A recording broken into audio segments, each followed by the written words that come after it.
এক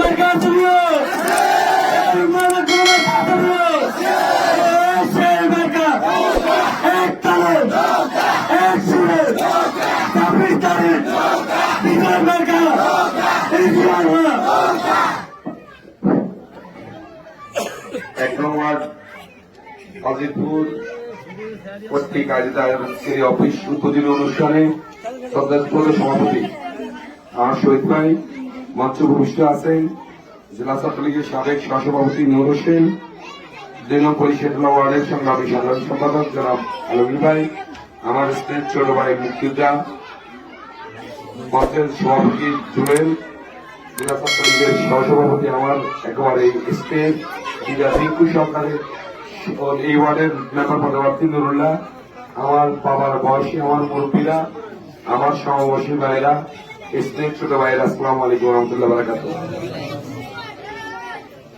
আসলে কথা তো শেষ, আমি আগে বলে বলছি, তারপরে ২-৪টি কথা বলি। আমি সবসময় বলি, আমি বিগত 10 বছর জন্ম নিবন্ধন থেকে কোনো বাণিজ্য করিনি, 1 পয়সাও না। বরঞ্চ কোন মানুষ জন্ম নিবন্ধনের সরকারি ফিস দিতে পারে নাই, আমি তাকে মাফ করে দিয়েছি।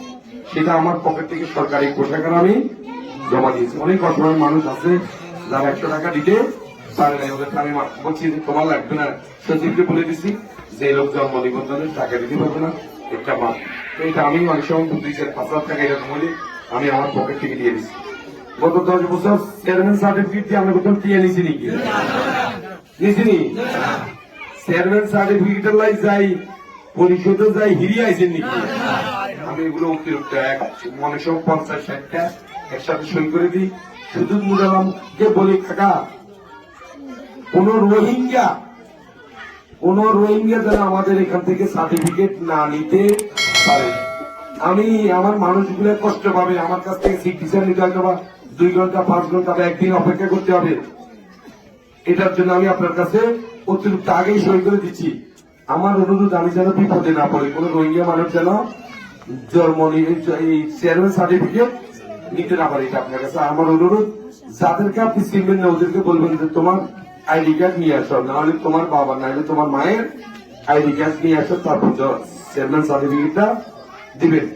এরপর ওয়ারিস সার্টিফিকেট কিন্তু বিভিন্ন ইউনিয়নের টাকা নেয়। আপনাদের কাছে আমার অনুরোধ, টাকা দেওয়ার আগে যদি মনে করেন যে আপনি নুরালামের খুশি হয়ে 50 টাকা দিবেন, সেটা আমার ঠিকা নয়, কিন্তু শর্ত দিয়ে যদি আপনাদের কাছ থেকে টাকা নেয়, আল্লাহ রাস্তায় আরো জানাই আমি হারাম খাই না, কোন মানুষকে আমি হারাম খেতে দেব না। বলি না মানে যে আমার কাছ থেকে এই ব্যবসা জন্ম নিবন্ধন থেকেও নিয়ে নেই, চেয়ারম্যান সার্টিফিকেট যদি টাকা নিতাম, এই গত 10 বছরে যা বয়স হয়ে গেছে, আমি 20 লক্ষ টাকা হইতো, 10 টাকা করে নিলাম 20 লক্ষ টাকা হইতো, আমি ওটা করি নাই, এটা উন্মুক্ত করে দিচ্ছি। কারণ আমানত জামানত পাইবেননি, কেউ আমানত পাইবেননি, পাইবেননি। কোন ভাই আমরা কইয়ে না কারো করছি নাকি? আমরা 6 ভাই কারো আমরা চিনেননি, চিনল কেউ আমরা করলো কোনদিন বেয়াদবি করে নাই। চেয়ারম্যানের ভাই হিসেবে কোনদিন ইউনিয়ন পরিচয় করে না যে ভাই আমার একটা চাইলে কাটতে নাই মুখে দিব, ওরা কখনো খবরদারি করে নাই যে ভাই আমরা আজকাল চাইলে কাটতেন আমার কাছে ঢুকা, আজকাল লোক আছে আজকাল কার্ড তাদেরকে দিবে। কোন ভাই অফিসে আইনো বিদ্যুতের বিষয়ে কথা বলে, আপনাদের এখানে বিদ্যুতের সংযোগ দিচ্ছে, মিটার প্রতি কারো কাছ থেকে 5,000 নিচে, কারো কাছ থেকে 6,000 টাকা নিচে, কারো কাছ এইটা যারা কাজ করছে তারা নিচে। আমি বলছি তোরা নে, কিন্তু একটা মানুষ যেন দিতে পারে ওই হিসেবে তোরা নিস। আমি এখান থেকে কখনো, আমি আল্লাহর দয়া, আমি কখনো এখানে বাদশা আছে, আমি হারামের দ্বারের কাছে কখনো যাই নাই। বরঞ্চ বিদ্যুতের অফিসার যদি আমার পরিষদে আসছে, তারা যদি একটা মিষ্টি খাওয়াইছি, এই মিষ্টি নিতে যাবে তো টেয়া দিছি। চৌমনি অফিসে বিদ্যুতের বিষয়ে গেছি, আপ ডাউন নিজের গাড়ি গেলে তো গেছি, সিএনজি করে গেলে আপ ডাউনে 500 করে 1000 টাকা ভাড়া নিজে দিছি। নুরুল্লাহ না আছে বলতে পারবো, 2-3 দিন আমার সাথে সে বিদ্যুৎ অফিসে গেছে, পাশে বিদ্যুৎ নিয়ে কাজ করে। আমি এই অনেক বিষয় ছিল, টাকা কামানোর অনেক সুযোগ ছিল, আমি ওইগুলো করতে নেই। আল্লাহ দয়া ব্যবসা বাণিজ্য আছে, চেয়ারম্যানই না করলে বছরে আরো 50 লাখ টাকা বেশি লাভ করতে দিয়ে 50 লাখ। কারণ এই মেধা নিজের ব্যবসা থেকে দিতে পারতাম, অন্তর্ভেদার সর্বটুয়ের মানুষের রাস্তা কেন্দ্রে করুন, সর্বটুয়ের মানুষের বিভিন্ন বিষয় কিভাবে সমাধান দেব। ব্রেন ডেলি কর্মঘণ্টা হলে একটা মানুষের 8 ঘন্টা সরকারি চাকরিজীবী কাজ করে কয় ঘন্টা? 8 ঘন্টা। আর একজন জনপ্রতিনিধি কাজ করে 18 ঘন্টা বিনা করে মাত্র 10,000 দিয়ে চেয়ারম্যানের অনারিয়াম আরো সরকার আর 5,800 নিয়ে নিতে ইউনিয়ন পরিষদ আঙ্গ ব্যাংকের অনারিয়াম বা আঙ্গ কাছে দিয়ে নেই, আমরা দিতে পারি না। আমাদের সম্মানই মাত্র 10,000। আমার মাইয়ের বিয়ে দিয়ে দিতে হয়, হোলার বিয়ে দিতে হয়, স্কুলে বাবুর দিতে হয় না, ইয়ে দিতে হয়, ডাক্তারের কাছে চাইতে হয় না, ইয়ে দিতে হয়, ওষুধ কিনতে হয় না, ইয়ে অনেকে দিতে। এটা আমাদের কাজ, আমরা করি। আমরা এই এলাকার কোন মানুষের সাথে কখনো ছোট বড় আমি কারোর সাথে দুর্ব্যবহার করি না স্বেচ্ছায়। সালিশের ক্ষেত্রে যদি আমি 2-4টা কথা বলি, হয়তো সালিশের কারণে বলছি, আমি যদি কোন আবাসে 2-4টা কথা না বলি আপনাদের এই এলাকায় এত সুন্দর থাকার সুযোগ ছিল না। আমি 2-4টা কথা আপনাদের সাথে রুল কথা বলছি, তো আমার এই কথা যদি খারাপ মনে কষ্ট থাকে আমাকে সেটার জন্য মাফ করে দিবেন। আর আমি চাই আপনাদের একজন জনপ্রতিনিধি এরকম হোক যে লোকটা একটা নিজের একটা আত্ম ক্যাপাসিটি আছে, ক্যাপাসিটি পাকা রাস্তা চুড়ে এনার ক্যাপাসিটি দেখতে হোক, বিদ্যুতের ক্যাপাসিটি দেখতে হোক, ডিজি সারের লগে কই কথা দিয়ে কই একটা কথা ক্যাপাসিটি দেখতে হোক, এসপি সারের সাথে কথা বলে একটা শুধু দেখবো। অনেক বিষয় আছে চেয়ারম্যানের। পাশাপাশি একটা কথা কই, চেয়ারম্যানরা তাছাড়া পুলিশ ক্যাম্পে আমরা করে কি আরে দেখছেন নি সোলানি কি চরমুটি নিয়ে কোন পুলিশ আয় ভাঙতো সোলানি কি ওই সুযোগ নেই। চেয়ারম্যানের সাথে পুলিশের আঘাত নেই। 3,000 হলে আসাদ চেয়ারম্যানরা দিব, 3,000 হলে 3,000 মেম্বারও দিব, এরকম কোন আঘাত এখানে নাই। যদি থাকে জানেন আমার বলিয়েন, ওই পুলিশ অফিসার এই ইউনিয়নে কোন দরকার নেই। আমরা পুলিশ অফিসারের হিম্মত করি 2-4টা কথা বলার মতো ক্যাপাসিটি আমাদের আছে। আমরা চাই এই এলাকা যেভাবে সুন্দর ছিল এইভাবে সুন্দর থাকুক, নেতৃত্বে এমন মানুষ আসুক যে আপনার কথা, আপনার বিভিন্ন উন্নয়নের বিষয়ে আপনাকে সহযোগিতা করতে পারে, আপনার উন্নয়নটা অব্যাহত থাকে। এটা আপনাদের কাছে আমার অনুরোধ।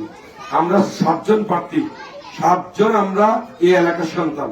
আমরা 7 জনেরই চিনি, 7 জনের চরিত্র জানি, 7 জনের যোগ্যতা সম্বন্ধে জানি, 7 জনের পড়ালেখা সম্বন্ধে আমরা জানি।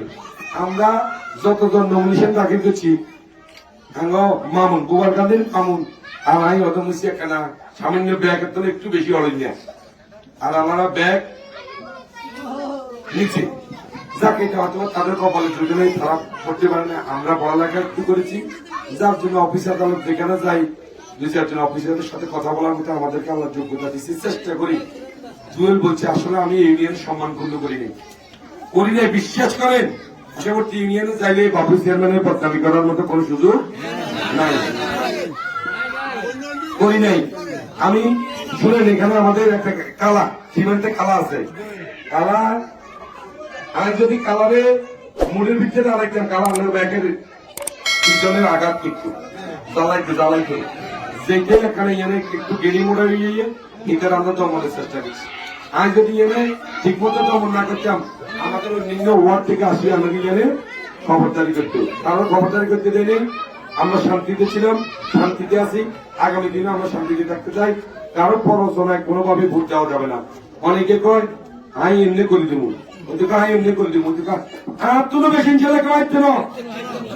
আমার চেয়ে বেশি করার ক্ষমতা যারা প্রার্থী হয়েছে তারা পাচ্ছে না। আমি এই ইউনিয়নে 1 এমপি 1 উপজেলা যে কাজ করে, আমি একজন এই ইউনিয়নে সেই পরিমাণ কাজ করছি। এই অঞ্চলে 30 কিলোমিটার, ওই অঞ্চলে 19 কিলোমিটার, মহাতার 8 কিলোমিটার, আমি 50 কিলোমিটার পাকা রাস্তা করছি। এত রাস্তা করার কারো ক্যাপাসিটি নাই, আমি করছি। আর অসমাপ্ত কাজ আছে। আড়াল করার একাডেমিতে আসতে গেলে আমরা সোলিং এর কথা কা কইছি নাকি, ডবল সোলিং করছি, তাও তোলা দিয়ে ডবল সোলিং করছি। এই ওয়ার্ডের কথা কই চন্দ্রবল্লভ ডবল সোলিং করে দিছি। ওই হিন্দি ব্রিজ একটা আছে ফোরম্যানের বাড়ি হুবেদি ব্রিজে করতে হবে সিয়ার মানি মাঠ থেকে সিয়ার আর এটা আসলে কি ব্রিজ হবো নাকি, আসলে কি ব্রিজ হবো নাকি? ইমানি শক্তি যা যদি খায় আর আমরা যদি বিশ্বাস থাকে ব্রিজ হবো। অনেক যারা ব্রিজ দিয়ে আনে এই প্রান্ত থেকে ওই প্রান্তে, এই হচ্ছে আমাদের উন্নয়ন। আমরা অনেকে এখন করবো আল্লাহ রাস্তায় আমার একটা ভোট দেন, আল্লাহ রাস্তায় আমার একটা ভোট দেন, আমার একটা ভোট ভিক্ষা দেন। ভোট কিন্তু আল্লাহর রাস্তার বিষয় নয়, ভোট কিন্তু আল্লাহর রাস্তার বিষয় নয়, ভোট কিন্তু ভিক্ষার বিষয় নয়। ভোট আপনার অধিকার, অধিকার, অধিকার কখনো ভিক্ষা দেওয়া যায় না, অধিকার কখনো আল্লাহর রাস্তায় দেওয়া যায় না, অধিকার আদায় করে নিতে হয়। আজকে সঠিক জনপ্রতিনিধিকে আমার ভোট আমি দেবো, সে আমাকে 5 বছর কি দেয় সেটা আমি দেখবো, এটা আমার অধিকার। আগামী 7 বছর আবার জ্বালাই লাগছে আলাদা বেড়া, তুই কথা দিন করছ এই একটা উল্লেখ করছ, তোরা আর এই গ্রামে দেখতে চাই না। আমি কাজ করার কারণে আপনার কাছে আমার আইটেম হারিয়ে, যদি কাজ না করতে পারতাম এই পাঞ্জাবিকে টানিয়ে আনারা সিরিয়াতেন জিজ্ঞাসা কিনলেছেন, যদি আমার মতো টিয়ান্নকে আর কাছে থাকতো নিয়ন্ত্রণ উঠি কথা কি হয়েছে সব আমরা যে বট্টা বট্টা কথা কন আপনার কাছে তার টিয়া দিলে রয়েছে, এগুলো বলতেন, এটা বলতেন। সাধারণ মানুষ যদি বিপ্লবী হয় সে পরিবর্তন করতে পারে, সাধারণ মানুষ যদি কারো প্রতি ক্ষোভে সে এটাকে পরিবর্তন করি দিতে পারে। আমি আপনাদের সম্মান নষ্ট করি নাই, ভোট ভিক্ষা দেওয়ার কোন সুযোগ নেই, ভোট আল্লাহ দেওয়ার কোন সুযোগ নেই, ভোট পায়ে ধরে দেওয়ার কোন সুযোগ নেই। ভোট আপনি দিবেন ওকে যে আপনার ভোটের মর্যাদা রক্ষা করতে পারবে, ওকে আপনি ভোট দিবেন। আপনি একটা মানুষের ইমান দেখবেন, একটা মানুষের আমল দেখবেন, একটা মানুষের নৈতিকতা দেখবেন, তাকে আপনি ভোট দিবেন। ভোট আপনি যেখানে সেখানে দিলে পস্তাতে হবে, কারণ আপনার অধিকার এটা আপনি ক্ষুণ্ণ করার কোন সুযোগ নেই। আমি বলি আপনাদের কাছে উদারতা হবে না, আগামী 26 তারিখে অনেকে বলে আমি বিএনপি করি, আমি নৌকায় কিভাবে ভোট দিব। এই এলাকায় যখন আমরা বিদ্যুতের কাজ করেছি, আমরা কি বিএনপির বিদ্যুতের খুঁটি দিছি না? বিএনপির কোন লোকের ইয়ে তো নয় পুলিশে ধরে নিছে নাকি? বিএনপির কোন লোকের নাম ইয়ে মামলা হয়েছে নাকি? বিএনপির বাড়ির সামনে দিয়ে পাকারাজ করেছে নাকি? বিএনপির ছেলে কি লক্ষ্মীপুর প্রাথমিক বিদ্যালয় যায়নি? ফাজিলপুর সরকারি প্রাথমিক বিদ্যালয় যায় নাকি? যায়।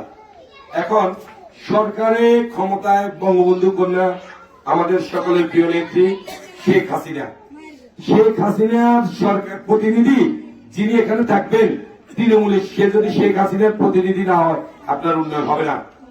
আমার এখানে এমপি যিনি, উনি এখানে আওয়ামী লীগের এমপি, ওনার কাছে এখান থেকে মেসেজ দিতে হবে আমার এই রাস্তাটার দরকার, আমার এই অঞ্চলে বিদ্যুতের দরকার, আমার এখানে কালভার্টের দরকার, আমার এলাকায় সন্ত্রাসীরা বিভিন্ন ভাবে অপকর্ম করে, আপনাকে এগুলো দেখতে হবে। এটা আমার এমপির কাছে আমি যেভাবে যেতে পারবো, অন্যজন এইভাবে দেওয়ার কোন সুযোগ নেই। তৃণমূল যদি সরকারের সাথে লিয়াজ না থাকে আপনি উন্নয়ন থেকে বঞ্চিত হবেন, আপনি আইন শৃঙ্খলা রক্ষা করা থেকে আপনি বঞ্চিত হবেন। আমি আপনাদেরকে বলি, আমি না থাকলে আপনাদের এলাকায় আমাদের পার্শ্ববর্তী ওয়ার্ড থেকেও কিছু ছেলে পেলে আসি ওই এলাকায় মোস্তানি করতো, আমি করতে দিন। আমি কিন্তু অনেক সময় অনেক খারাপ মানুষকেও টাকা দিই, কেন দিই জানেন? যেন বাইরে কোনো খারাপ কাম না করে, এটার জন্য অনেক খারাপ মানুষকেও টাকা দিতে হয়, যেন চুরি চোখানির সাথে জড়িত না হয়, সে যেন ভালো হয়, এটার জন্য আমরা তাকে সহযোগিতা করি। তো কথা অনেক হয়ে গেছে, আপনাদের কাছে আমি শেষ ওয়াদা দিয়ে যাচ্ছি। আলমগীর ভাই যে রাস্তাটা করে বলেছে বুঝাহাজিরা সড়ক, এটা আমাদের এই ফাজিলপুর রাস্তার সাথে মিলবে। আর এখান থেকে যে রাস্তাটা আছে ইনশাআল্লাহ, আল্লাহ দয়া, আপনাদের দোয়া, আমার মা বাবার দোয়া, এটা আমি ইনশাআল্লাহ আমার করার ক্যাপাসিটি আছে, আল্লাহ আমি করে দেবো ইনশাআল্লাহ। আর এলাকার আইন শৃঙ্খলা অতীতের ন্যায় ভালো থাকবে। তারপরেও সামাজিক বিষয়, শারীরিক দরবার, এগুলো আসলে ভাইয়ের সাথে ভাইয়ের আছে, ছেলের সাথে বাপের আছে, মার সাথে জির আছে, দাদার সাথে নাতির আছে, আছে না? এইগুলো আসলে অনেক সময় করা একটু কঠিন হয়ে যায়। আমাদের দেশে এখন ধরেন মুরব্বী বয়স 8-9 বছর 20 বছর বড়, ইচ্ছা করলে দুটো ব্যাপ দেন যায় না, চোখে লজ্জা লাগে যে কেন বাবার বয়সী লোকের 2টা ব্যাপ দিইটা পারি না। এই কারণে অনেক সময় একটু আমরা আমাদের অন্তর থেকে একটা শ্রদ্ধা চলে আসে পারি না, এই কারণে আমাদের ভুলভ্রান্তি হতে পারে। আমি অনেকে লিকচার দিবা, আমার কিন্তু লিকচার দেওয়ার সুযোগ নেই। আমি কথার সাথে কাজের মিল অতীতেও রেখেছি, এখনো রাখছি, আগামী দিনে আমাদের নির্বাচিত করলে রাস্তাঘাট করে দিব। আর নির্বাচিত না করলেও রাস্তাঘাট হয়তো আমি উন্নয়ন করতে পারবো না, কিন্তু এই এলাকার কোন দরিদ্র মানুষ যদি অসুস্থ হয়, চেয়ারম্যান আমার কাছে, তখন আমি চেয়ারম্যান না থাকলে যদি বলে চেয়ারম্যান সাহেব আমার এলাকার অসুস্থ মানুষ হসপিটাল আছে, ওর জন্য 2000-5000 টাকা দেন, এটা আমি দিব ইনশাআল্লাহ সারা জীবন। আমার তো কোন মেয়ের বিয়েতে হয়তো বাবা তার জন্য 2000-5000 দরকার, আমার কাছে চাইন, আমি এই 2000-5000 টাকা দেওয়ার চেষ্টা করব। এই সমস্ত বিষয়গুলা সারা জীবন যতদিন আল্লাহ আমাদেরকে সামর্থ্য রাখে, যতদিন আমরা বেঁচে থাকি ততদিন আমরা এটা আপনাদের এলাকার গরিব মানুষ কেউ যে কেউ গেলে আমরা করার চেষ্টা করব। পাশাপাশি এই এলাকা আসলে এক সময় অবহেলিত এলাকা ছিল, এখন কারো ঘরে কিন্তু ভাতের কোনো কষ্ট নেই, ভাতের কোনো কষ্ট নেই। ফাজিলপুরে মোটরসাইকেল ছিল না, এখন প্রায় ঘরে ঘরে এখন ইনশাল্লাহ মোটরসাইকেল আছে, পাকা রাস্তা হয়েছে, মোটরসাইকেল আছে। সবাই অর্থনৈতিক উন্নতি হয়েছে, অর্থনৈতিক উন্নতির সাথে সাথে চারিত্রিক একটা উন্নতি দরকার। সেটা হচ্ছে যেন ফাজিলপুরে আগে একটা বদনামি ছিল, আপনারা মাইন্ড করি না, একটু মনে কষ্ট নিয়ে না, দুনিয়ার তৈরি করছি, মনে কষ্ট নিয়ে না, বলে আমার ভোট আমি দেব, যোগ্য দেখে ভোট দেব, ঠিক আছে, কোন টাকা পয়সার বিনিময় নয়। ফাজিলপুরের এখন আর মানুষের অভাব নেই, ফাজিলপুরের রাস্তার কাজ হয়ে গেছে, বিদ্যুতের কাজ হয়ে গেছে, স্কুলের কাজ হয়ে গেছে। আমার সুন্দরবা বাইক ছেড়ে 3 তলা আল কোরআন একাডেমির সামনে মাদ্রাসা করে দিচ্ছে, এখন আর ফাজিলপুরে কোনো অভাব নেই। ফাজিলপুরের মানুষকে যেন কেউ ভোট ব্যাপারে বলতে না পারে, এটা আপনাদের কাছে আমাদের একটা অভাব। যোগ্য দেখি পক্ষ নিবেন, যাকে খুশি তাকে দিবেন, এই কথা বলা যাবে না। কারণ আপনি একজন চোর ডাকাত ভোটে দাঁড়ায় গেলে আপনি তার ভোট দিবেন, যার জন্য আমার ভোট আমি দেব, যোগ্য দেখে ভোট দেব। তো ফাজিলপুরের সমস্ত মুরব্বীর প্রতি সম্মান রেখে বলছি, আপনাদের কাছে অনুরোধ, আমার যদি কোনো কথাবার্তা আচার আচরণে মনে কষ্ট থাকে আমাকে মাফ করে দিবেন। আমরাও কেউ পৃথিবীতে চিরস্থায়ী নয়, মৃত্যু আমাদের যে কোনো সময় হইতে পারে। গত 20 দিনের একটা বিষয় আপনারা জানছেন, অনেকে আমাকে এটার সাথে নিয়ে আমাকে গায়েল করার চেষ্টা করছে, যে এই সুযোগ পাইছি বাবলু চেয়ারম্যান রে গায়েল করে দিতে হইব। আল্লাহর দোয়া, আমার মা বাপের দোয়া, এই এলাকার সমস্ত আপামর জনসাধারণের দোয়া, আমি জানা শরীরে জন্মটুয়া 40,000 মানুষ, প্রতিটা মানুষের সাথে সুন্দর আচরণ করার চেষ্টা করেছি, প্রতিটা মানুষের সাথে সুন্দর আচরণ করার চেষ্টা করেছি। ব্যক্তিগতভাবে আমি প্রায় 20 থেকে 25,000 লোককে আমি চিনি, ব্যক্তিগতভাবে 20-25,000 লোককে আমি চিনি। আমার যদি আচরণে কষ্ট দিয়ে থাকেন আমাকে ক্ষমা করে দিবেন। আমার বাবা মারা গেছে গত 2020 সালের 19 এপ্রিল। অনেক স্বচ্ছ মানুষ ছিলেন, কখনো অনিয়মের সাথে জড়ায় নাই, অন্যায়ের সাথে আপোষ করে নাই।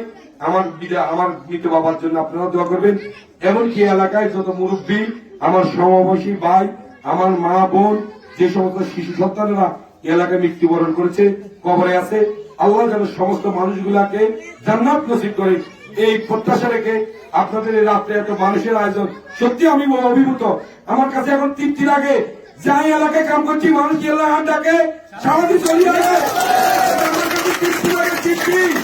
আমি বিশ্বাস শুধু একটা কথা বলছি যে ভাই আমার দ্বারা এটা হয় না, আমি পারি না, আমি মানুষের চাহিদা পূরণ করতে পারি না, মানুষ যা ততটুকু আমার কাছে চায় আমি ততটুকু দিতে পারি না, এটা আমার কাছে একটা কষ্ট। আজকের এই উপস্থিতি দেখে সত্যি আমি আনন্দিত। আগামী 26 তারিখ এখানে যোগ্যতার ভিত্তিতে ভোট দিতে হবে, সেখানে ভোট দিলে আপনাকে পশ্চাতে হবে, সন্ত্রাসীরা হামলা করবে, পুলিশ বাণিজ্য করবে, আমাদের ছেলেমেয়েরা আপনাদের গাড়ির উপর উঠে বলবে। আমি বলে গেলাম, সাবধান।